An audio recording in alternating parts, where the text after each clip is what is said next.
Yes, hi. Good afternoon, everybody. Welcome to again our Saturday section. For some of us, we are still in our lockdown for COVID-19, but I'm very happy to see the group again and to see everybody healthy and well and having some good time over the weekend. I look always very fondly to this session because it's my way to see everybody again. We're now moving into our status sections into a new phase where we thought to maybe start introducing sailing to our communities around us. And like here in Singapore, we still cannot get back on the water. So we thought of the next best thing, doing sailing together, simulated on an online sailing platform. So today, I'm very happy to introduce the start of our online sailing sessions, and is a hope that maybe in a couple of weeks' time we can all be sailing together virtually in a race or just casually, and having some good times together. So I wanted to then welcome our overseas visitors, and let me just pass this over to Pei Ming so that he can do the opening of our session. Pei Ming.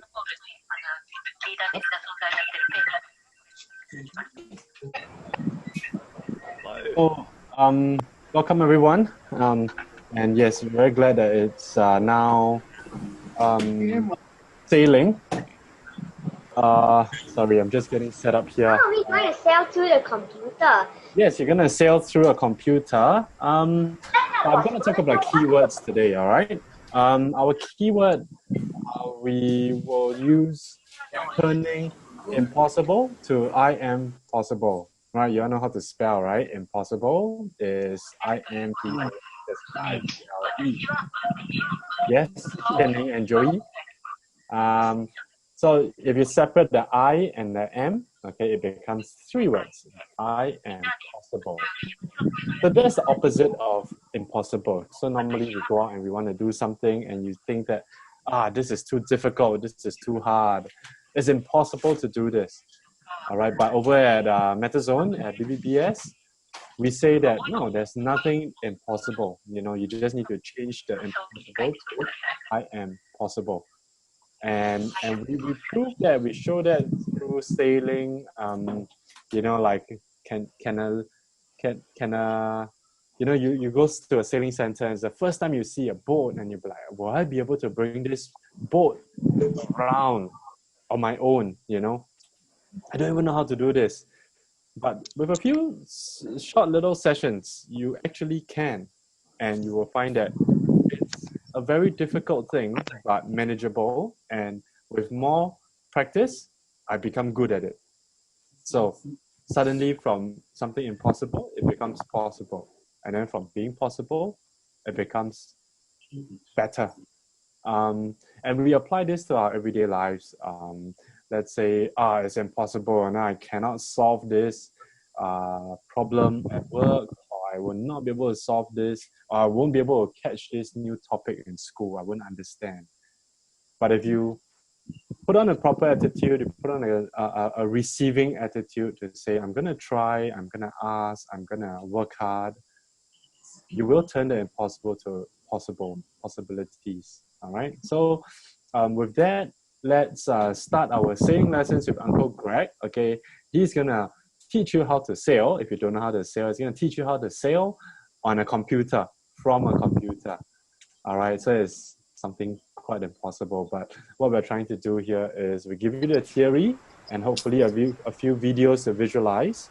And after that, when we put you on the water, you get to learn sailing much faster. Instead of needing 20 hours, you just need 10 hours and you're off you go. So that's what we're going to try to do today. All right, so over to Uncle Greg now. Uncle Greg. Thank you, Pei Ming. Thank you, Jevon.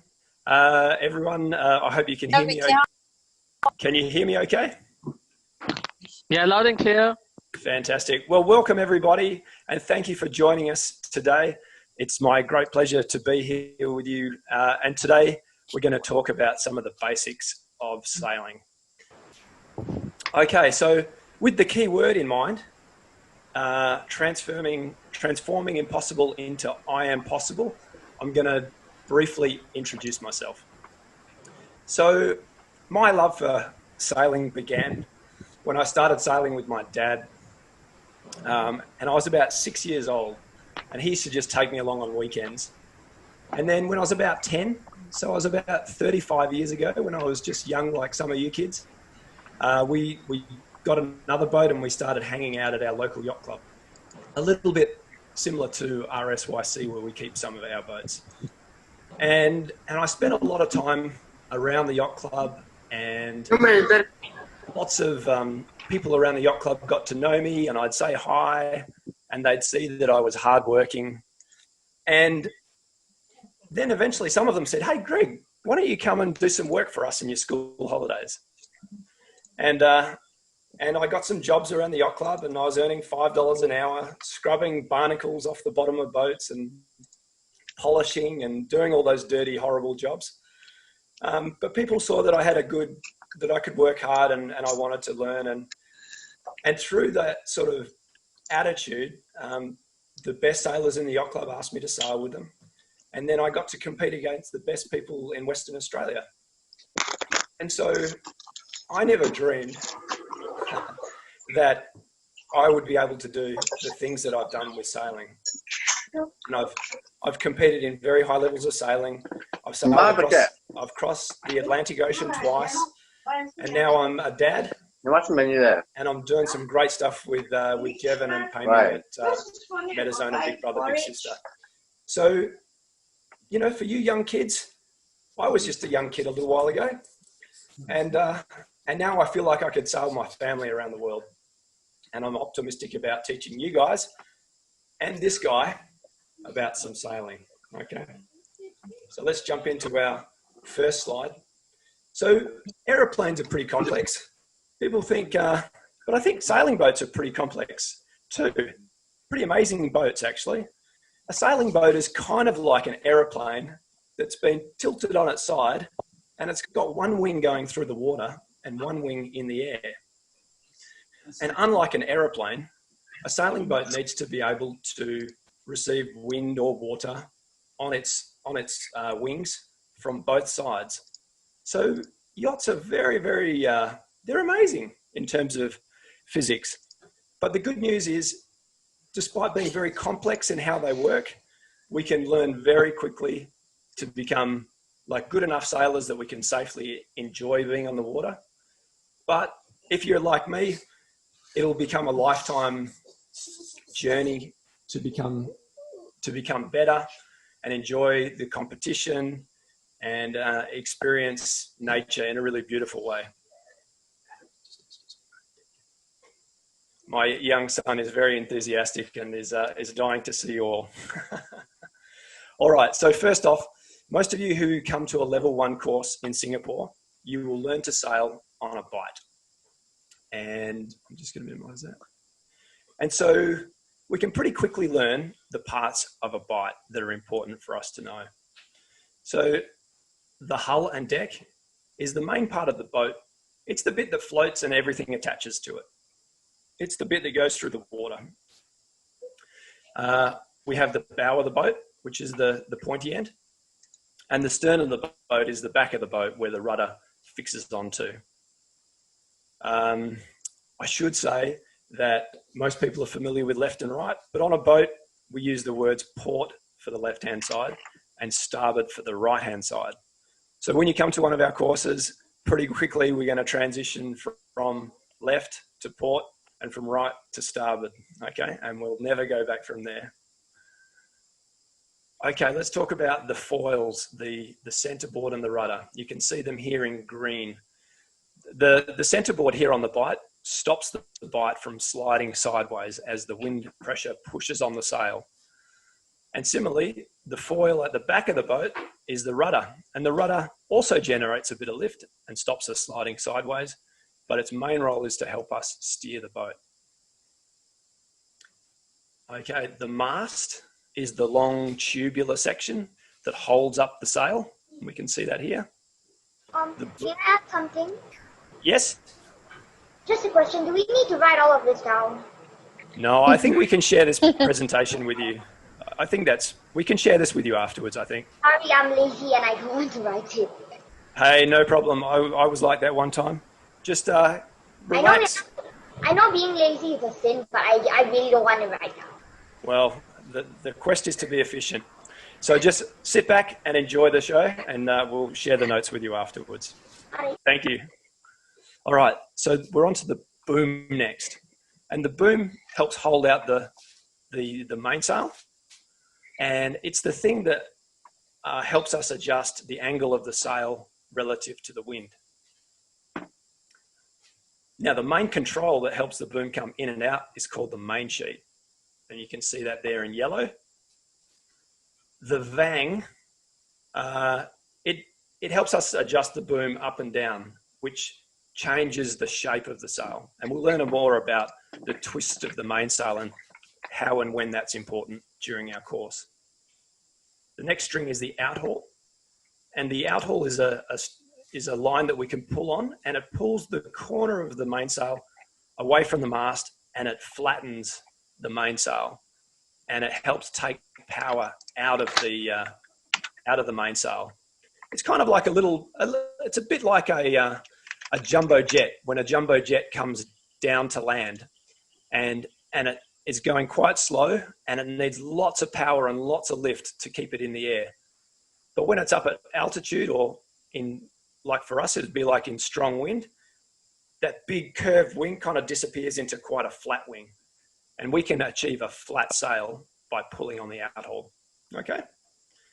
And then one of the last strings that we use to adjust the mainsail is called the Cunningham. Now, when we look at a sail, if we were looking up from the boom up to the top of the mast, we would see like a curve shape in the sail. And it's very important that the fattest part of the sail is in a certain position, about 45% of that length. And we can use the Cunningham to pull that into the right place. This will all make a lot more sense once we get out and see a real boat in real life. Okay, so on this next slide, I want to give you a couple of real simple rules that you can take away and remember. And I have a question. Yes, please. Why the Cunningham's names? You like that? So why is the Cunningham called Cunningham's naming? Honestly, I'm not sure why it's called that. I can tell you why my son's called Adam, but the naming of these lines, I'm not sure. Okay. Maybe we'll ask Pei Ming at the end of this presentation. He's probably got a much better idea. All right. I'm gonna Google. All remember, check. But I think it was someone who came up with this device, and his name was Cunningham. I think I've read about it before. Okay. But the other name for the Cunningham is the downhaul. So it goes with the outhaul. Outhaul, downhaul. Yep. Okay. Right. All right. I'll Google thanks, about guys. it now. All right. Thanks for sharing. Thanks for the question. Okay. So on this slide, I guess I want to share with you that the sailboat moves through the water through a very delicate balance of forces from the wind on our mast and sails, and also the water on our foils that are in the water. And this information is really important for people who are designing sailboats, and also for people who are racing sailboats, who really want to know why the boat goes, how they can make a boat go fast. Okay, but for us, we just need to remember some simple rules to get us going, and that'll keep us out of a lot of trouble and let us have a lot of fun. Okay, so Mr. Greg. Yes. Is it okay? So the length and measurement of every single part is very, very important. Otherwise, stuff won't fit together and the boat will collapse. Well, the importance of getting all of these forces right is because we want the boat to sail as naturally and as easily as it can without us needing to fight it. And if we can set the boat up right, we get the boat in this state that we call equilibrium, where everything is where it's meant to be, and the boat goes as fast and as easy as it can be. So we won't get into all of these forces and all of these lengths, but I just want you to realize that it is quite complex, but for now, we don't need to know all of those fine aspects. I want you to just remember a couple of simple rules, okay? So when it comes to sail trim, I want you to remember, when in doubt, ease it out. If you're holding onto the main sheet and you're thinking, have I got the sail on too tight, or should I ease it out? If you're in doubt, ease it out. If you let the sail go out too far, you'll notice that the wind starts backwinding the front of the sail. And if that happens, we just pull the main sheet on just a little bit more. The second one is a flappy sail is an unhappy sail. I always remember this. And it's a reminder that if your sail's flapping, you need to pull it on. Okay? Sometimes we get to the point, and we'll see this with the sailing angles sheet, that we can go into this place called the no-go zone, where we try to sail the boat too close to the wind, and no matter how hard we pull the sail on, the sail's still going to flap. So just remember, a flappy sail is an unhappy sail, and we just usually pull it on just until that shimmering, that shaking, flapping disappears. I want you to also remember that if you've got no speed through the water, you've got no steerage. All right? The boat, we're able to steer the boat so long as there's water flowing over the rudder. So if we're dead in the water, if we're not moving, we've got no flow and we've got no steerage. Okay? Right.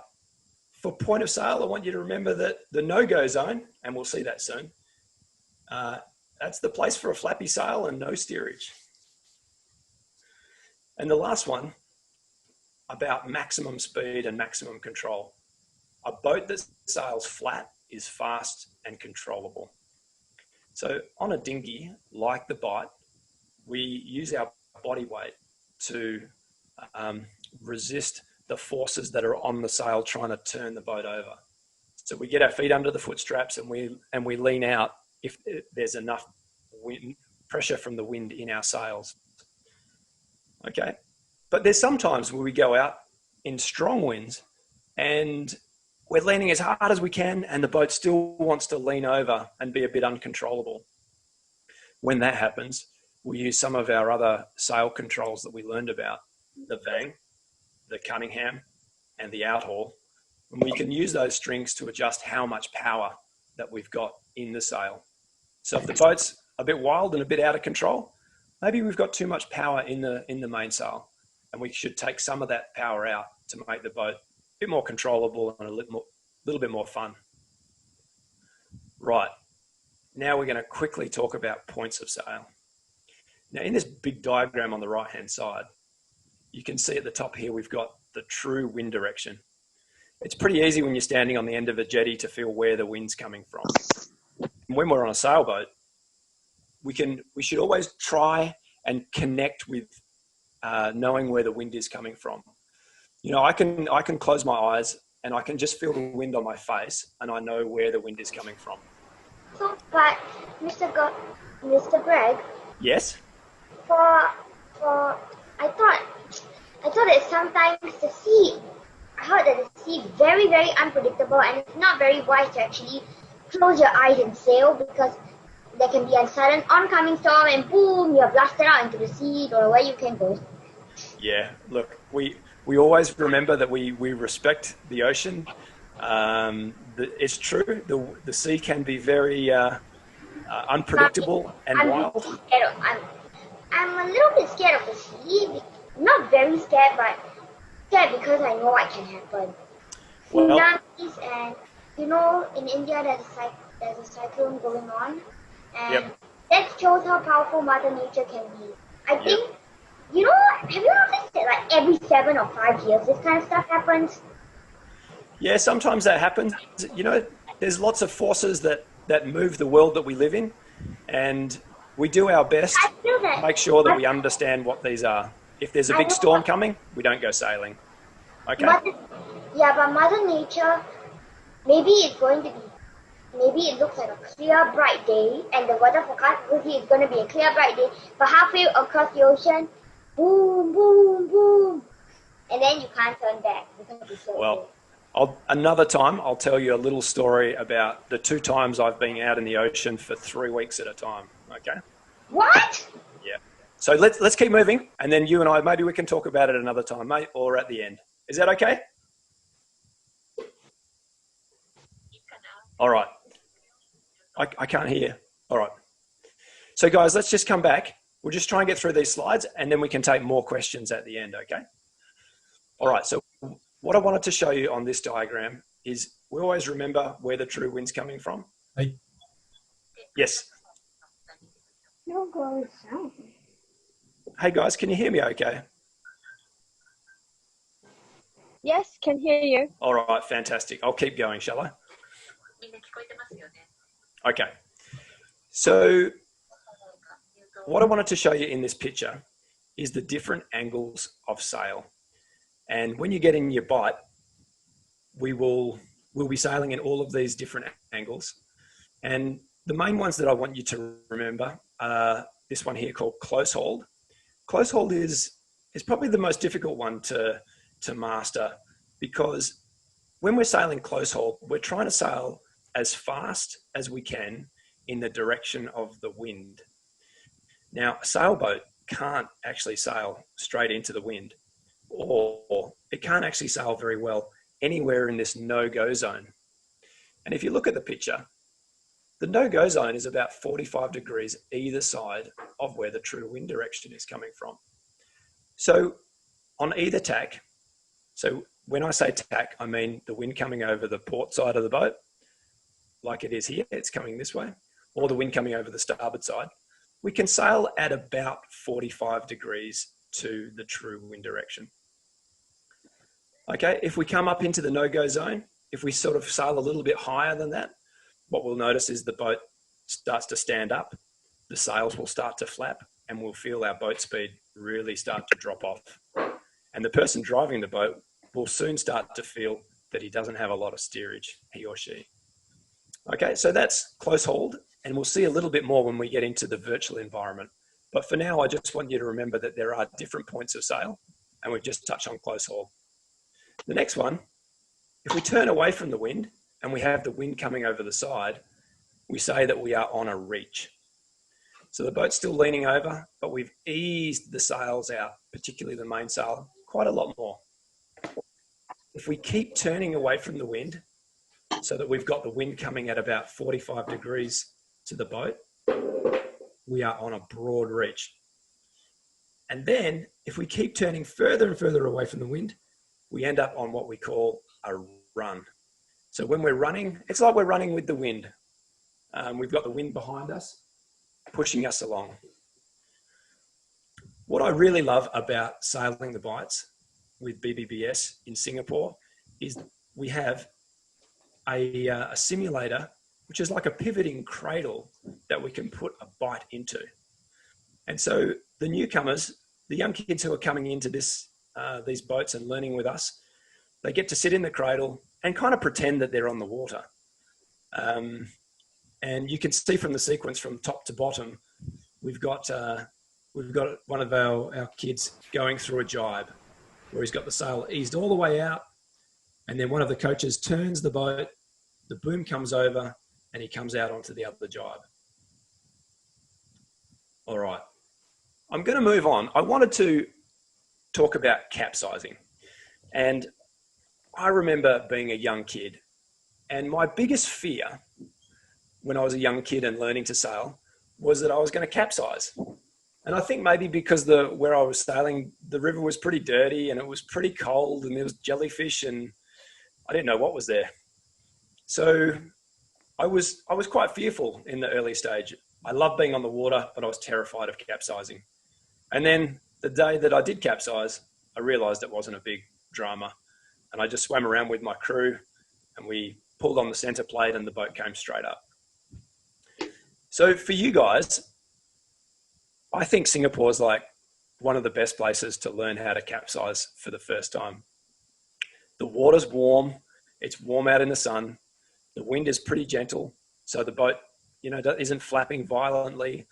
But there's a couple of things that we've got to do. Number one, I want you to make sure that you've got your booties with you. So your booties will protect your feet. So when we're launching the boat, or if we capsize in shallow water, we won't be worried so much about what we might stand on in the water. So it's really good to have your booties with you. Then you don't worry about your feet.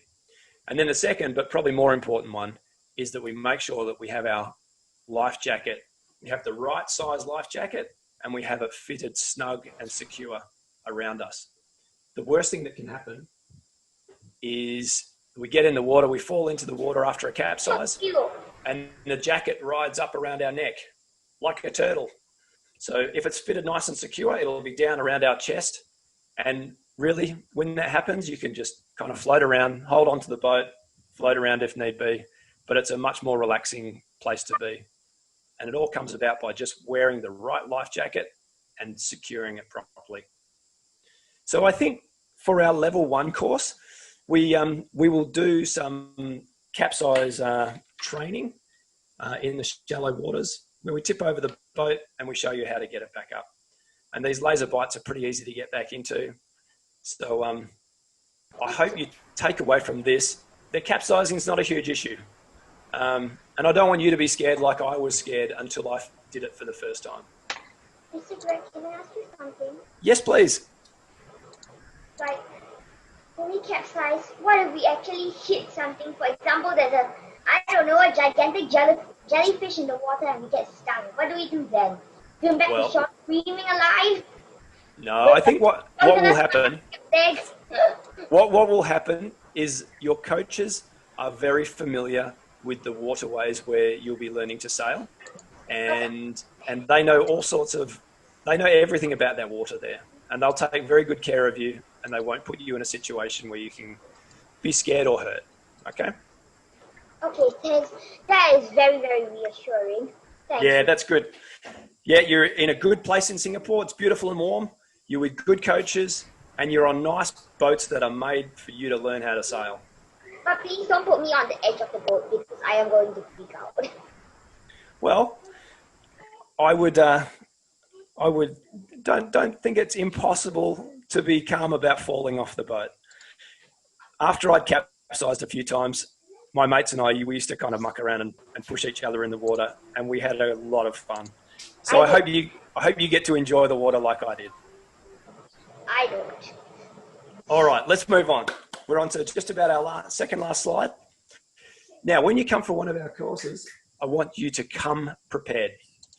And this is like good for real life, right? So just as in life, what you put in to your sports and your passions kind of relates to what you get out of it. And so it is with sailing. So mentally, I want you to come to us prepared to meet new people and make new friends. And I also want you to remember that because we're learning, we're going to make mistakes, and it's cool to make mistakes, right? The faster you can make mistakes, the faster you will learn. Okay? I don't want anyone sort of thinking, oh, what if I stuff up? What if I do this? We're here to learn, and we've got good coaches, good boats, and a good environment to make learning really fun and easy. There's some other stuff we've got to remember. Pretty basic: sunscreen, hat, clothing, your booties, your life jacket, clothing for the boat, dry clothes for after sailing. You need to make sure before you come on one of our courses that you know what BBBS is providing and what you need to bring. Mr. Greg? Yes? Actually, booties are boots, right? Sorry, mate, what's that? What are boots?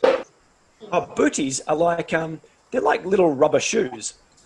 And they're thin enough that they allow you to feel what's around you with your feet, but they're thick enough that they will protect your feet. So if you stand on a rock... Boots. What's that? It's just my term. It's just the Singaporean term of booties. It's boots. They're boots. Yeah, they're just like very thin. They're kind of like a second skin over your feet, and they just protect your feet. Okay? Ooh. All right, I want to move on.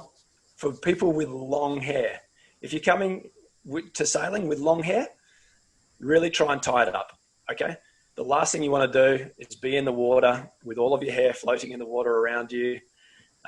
It's just easier if you keep it up, and that's one less thing to drag you and weigh you down. Cut your fingernails short, okay? What we don't want you to do is have to climb back into the boat, break a fingernail, tear a fingernail. It's just not necessary. So we just come prepared, nice short fingernails, and we protect our fingers as well.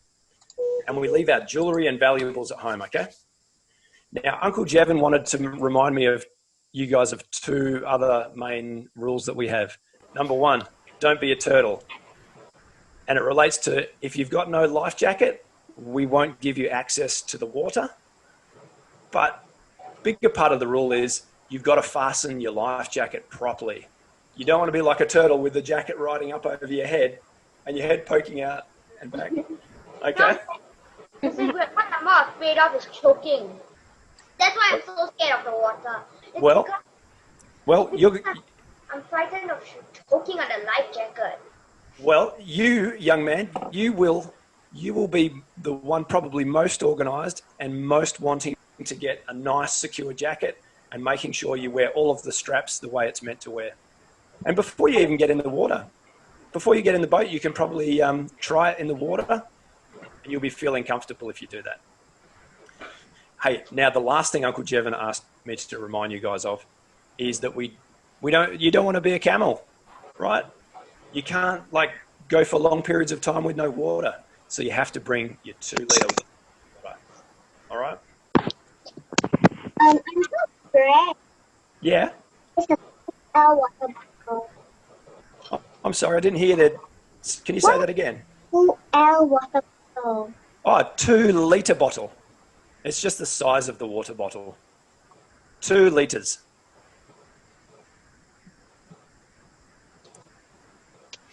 Okay? So a 2-litre water bottle. If you're not sure what that is, ask Mum and Dad. Say, I need a 2-litre water bottle to go sailing. All right. Now, guys, as Uncle Jevon touched on, we still can't get on the water. So how are we going to continue to learn? Well, we can do some learning in a virtual platform. And I like to use Virtual Regatta. I play on Virtual Regatta, even though I can sail really well, I play on Virtual Regatta every day because I think it's really, really good fun. And I think it's making me a better sailor as well. So you can see the similarity between these two pictures that I've got on the screen. One is from Virtual Regatta and one is from our racing team who are on an SB20. Okay. Now, before we wrap up my little talk, I want to show you a little bit of what this looks like. So I'm going to cut over now to Virtual Regatta. I'm going to click on training. Any questions while this is loading?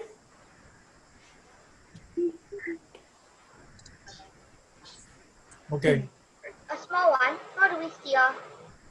I'll have you all about that too. But as long as the boat is moving through the water, if you will quickly figure out that if you pull the tiller that's connected to the rudder one way, the boat will very quickly turn in a particular direction. I'll try and zoom in on the rudder here. Can you see it down the back of the boat? It's waving from left to right.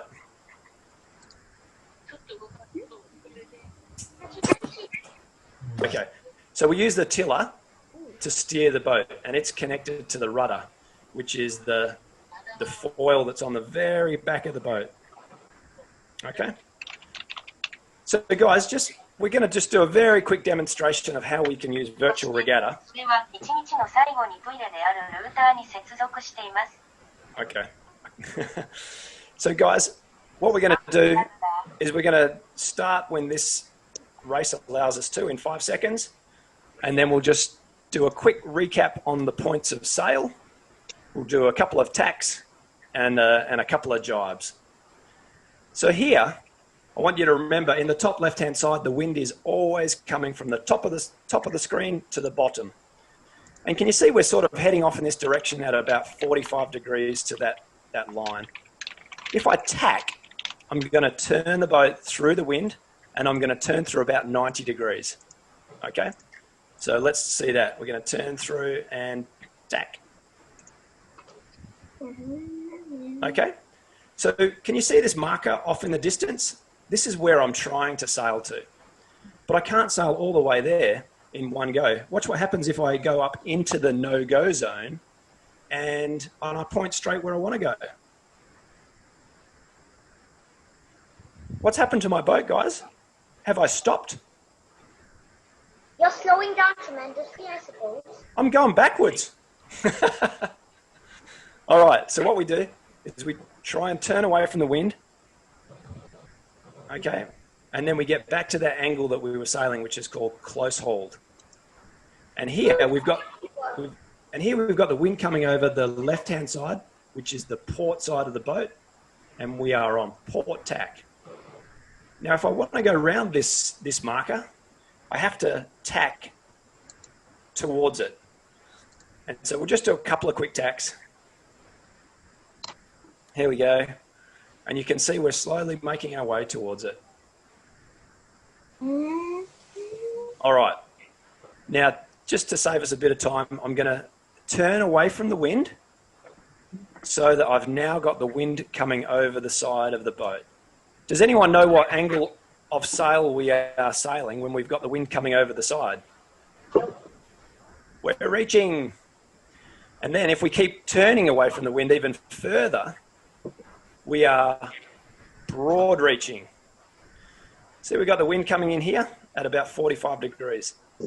And then if I turn away even more, I'm going to get down to this angle of sail that we call a run, where the wind is coming straight behind us and it's pushing on our sails.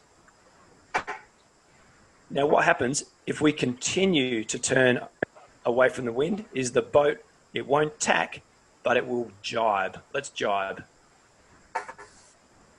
Did you guys see that? The boom came over. We can jibe back again. So a jibe is like a tack. But when we jibe, the wind is coming from behind us and we turn the back of the boat through the wind. When we tack, we're sailing towards the wind and we turn the bow of the boat through the wind. All right, guys, I think I might jump out of this space now and we can open it up to questions if anyone's got any questions.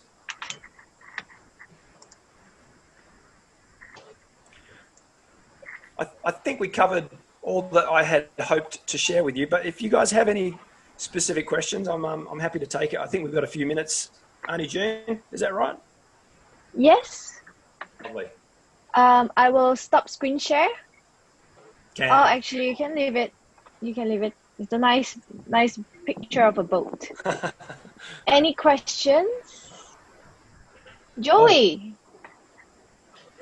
Joey, you've been very quiet today. Hey, while we're waiting for some questions, Joey is shy. if you guys have got any comments about how we can make these presentations better so you get more out of it, please let us know, okay? Send a little message to Auntie June and we'll try. And we always want to get better at whatever we do, okay? Have we got any questions? Auntie Xenia. Hi. I see Auntie Xenia. We see the boas. Any questions? Actually, I have a question. Can we actually play on this virtual regatta and sail there? Yes. So Xenia, it's free. It has some features that if you're racing, you can pay money to get these special features. But I've been racing with some local people in Singapore in the SB20 fleet, and I haven't paid a cent in 4 months. So what we can do is we can organise special BBBS little events where we can all come into the same space and we can all maybe do follow the leader and we can talk to each other and we can do some cool stuff, I think. Well, that means we can virtually race against each other? Yeah.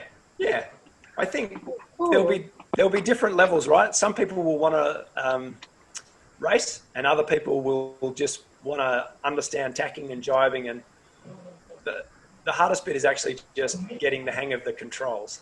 Yes, yes. I mean, in the beginning, just do a figure eight or something. Yeah, yeah. So to answer your question, yes, we can. And Uncle Jevon and me and Pei-Ming are talking about how we can set this up. But it'll probably take a week or two. Very cool. Yeah, thanks. Okay, we better get on and practice. Massimo. Any question, Massimo? No, fine.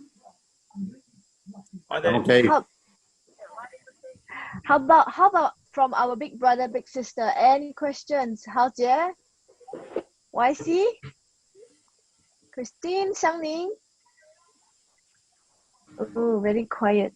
Everyone's gone shy. I do have a question. This one is on the no-go zone itself. So normally when we learn sailing, right, we are taught that the 45 degrees is the so-called where the no-go zone begins. At the same time, when I read online, I noticed that there are some boat designs that actually allow you to go very close to the wind, like 20, 25 degrees that can be before the no-go zone. So what is it about those boats that allow them to go so close into the wind direction?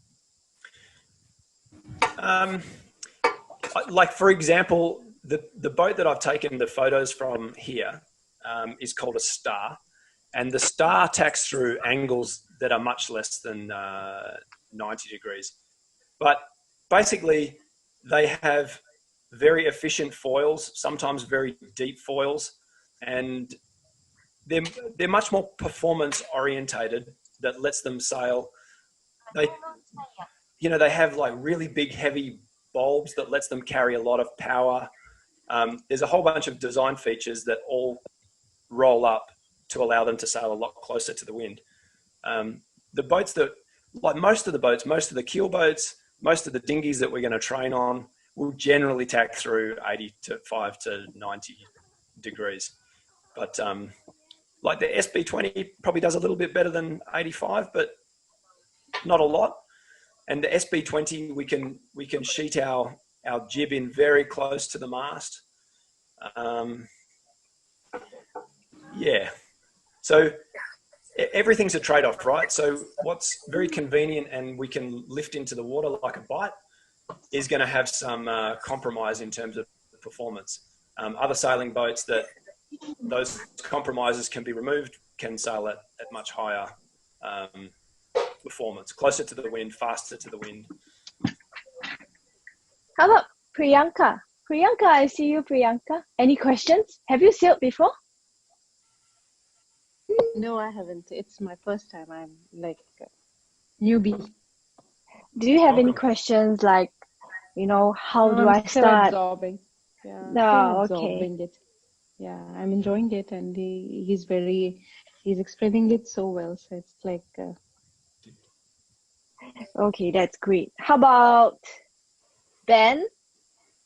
Ben? Where are you, Ben? Hello. Hey, Greg. G'day, Ben. What happens if you go downward with the wind pushing behind you? What happens when you go downwind? Yeah, so when the wind's right behind you. Yep. So when the wind pushes on your sail and it helps you move through the water. What we need to be careful of though is that we always make sure that the wind is coming a little bit from the side that's opposite to the boom's on. So there's always a little bit of wind that's pushing the boom and keeping the boom on the side. So on this picture here, like on this one down here, there's a little bit of the wind that's helping to keep the boom over. We just need to watch out when we're sailing downwind that we don't get a little bit of wind from the same side that the boom's on, that the boom then comes over a bit unexpectedly. Okay. I don't know if I answered your question there. That's about right. Really... And what point of sail's the fastest?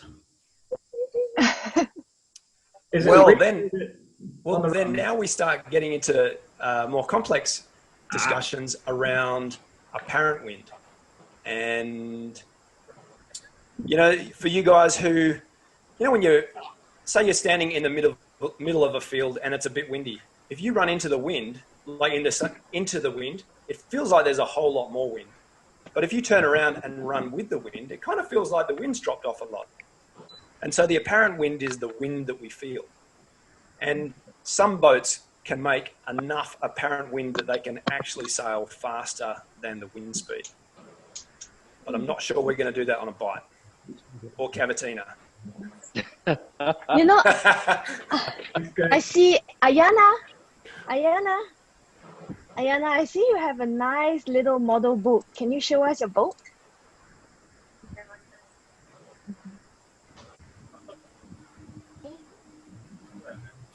Oh, nice one. Oh, nice. Have you Like a sailed zebra before, boat. Ayana? No, I haven't. Would you like to try? Yeah. Oh, nice. I like your boat. I'm pretty tight on screen time for my boy Adam, but I use it as a bit of an excuse. I'm like, Adam, come and help me sail on the virtual regatta. So it's quite good fun. He's getting the hang of the controls now. Oh, that's great. So maybe the Any young kids questions from our Japanese friends, Yuki? Hey, I'm asking people if they have any questions. なんか質問ありますか? Hey, who was my little friend? Yeah, there is a guy who wants to ask a question. Yes, I have a question. Oh, Okay. how to control virtual sailing boat or ladder? Yes. And Yeah, so virtual regatta is very easy. So on the keyboard, it's just the left and right arrow that steers you left or right. But you don't need to adjust the sails in virtual regatta. It adjusts the sails for you. And on the boats with spinnakers, you just press the tab key to make the spinnaker go up, and you press the tab key to make it come down. There's a button, T is for tack, and you can use that to tack while you're sailing upwind. So you don't have to steer the boat through the tack. You just press T. And then the other magic button is the B button, which is best VMG. So it steers the boat as fast as it can at that close hauled angle. But sometimes you have to pay for the best VMG button. Sometimes they give it to you. Sometimes you have to pay. They just sort of dangle it to you. If there's one more, enough interest. the space bar, Greg, the space bar.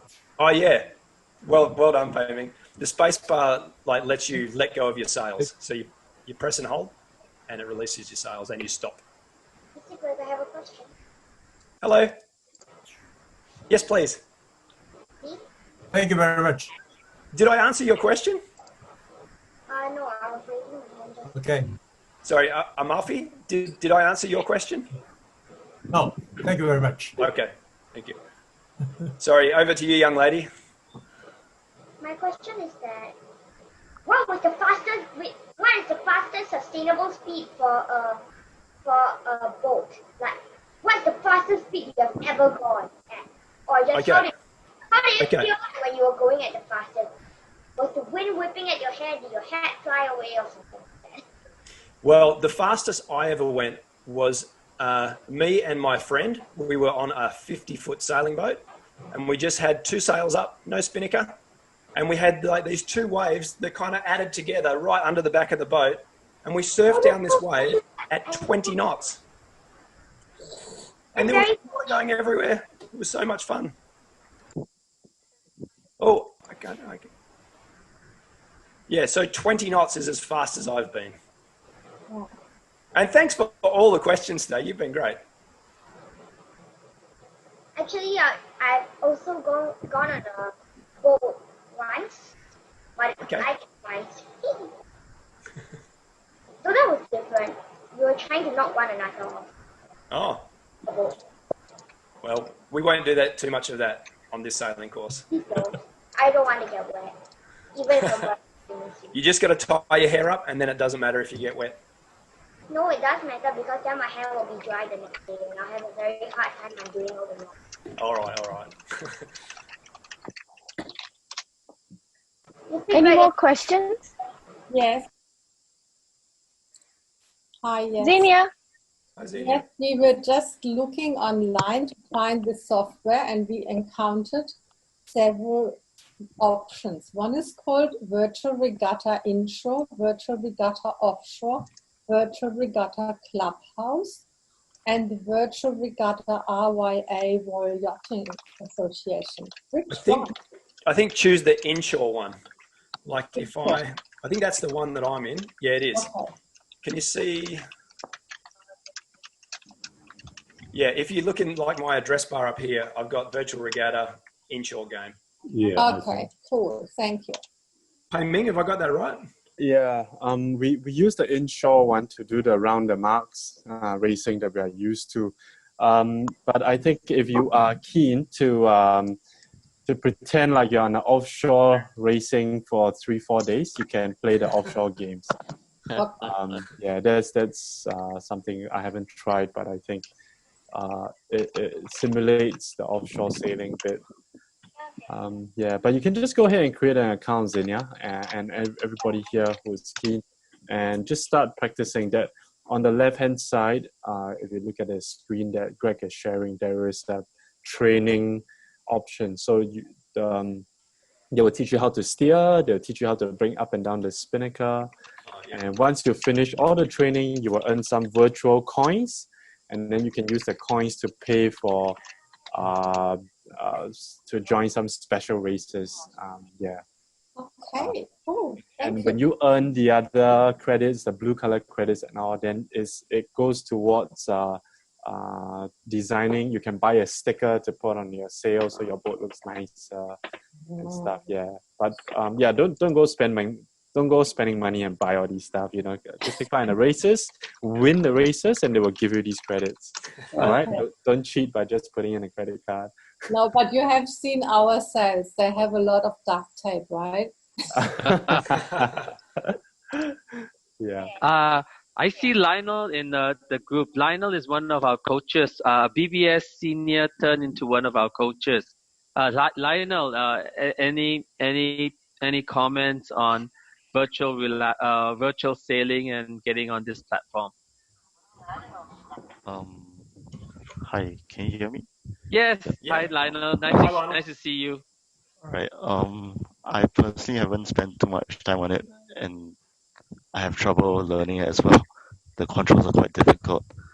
But welcome to the crowd. I've got 2 thumbs, and I've been trying this also myself. Yeah, I think it's actually quite interesting, and it's a good alternative if you're not able to go out on the sea. Okay, thank you, Lionel. Just for the whole group to understand where we're going to be heading with this, I think it's important for us to do this as we can't get on the water. So the next few sessions, we will try to run them like clinics. We'll do some simple sail theory and sailing theory so that when we get onto the virtual platform, we can move the boat in a somewhat coordinated manner. But we'll run the next at least 2 sessions as clinics to help everybody come on this virtual regatta platform. And for the younger ones that we have here, the parents do reach out to us. It's a nice thing to do with the kids also together. And it's the hope that when we all get released from this lockdown, that we all can come together and come onto the real boats and do some sailing together as a group, as a family. So I hear June is telling me that we're running out in terms of our time for today. So I wanted to then pass this conversation back to Pei Ming.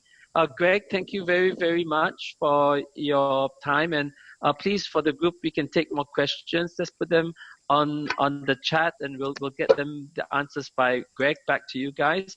But now I would like to bring it back to Pei Ming for him to close our session, and then We hope to see you next week when we run some of the clinics on virtual sailing and how do we do this online together.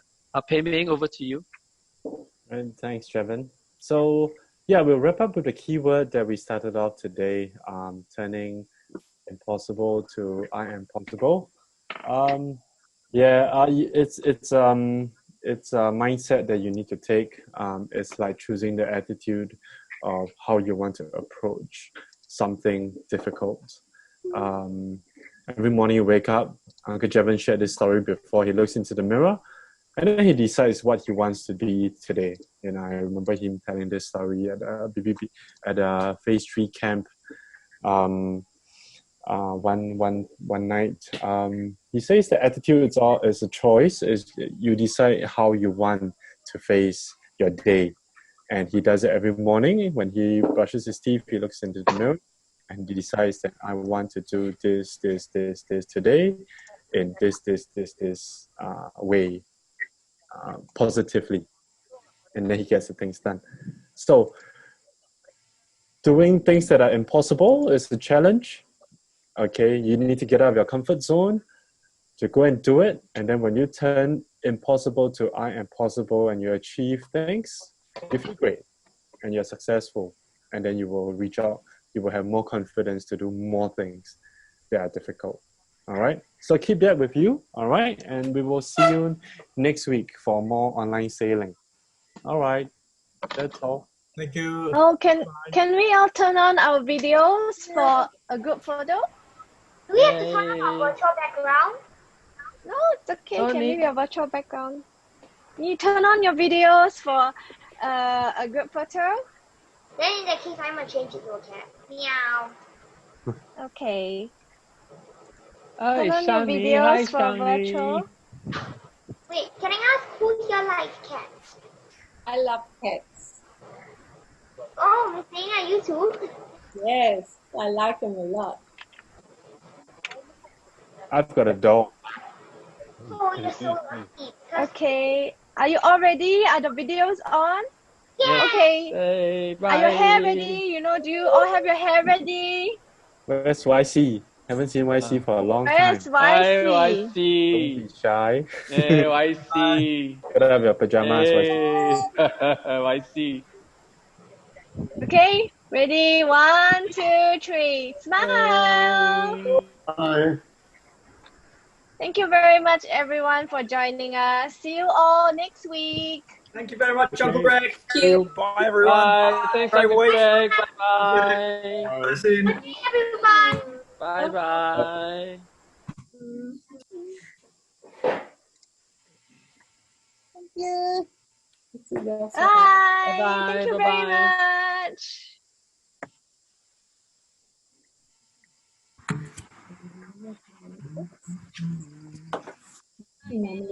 はい、ありがとうございました。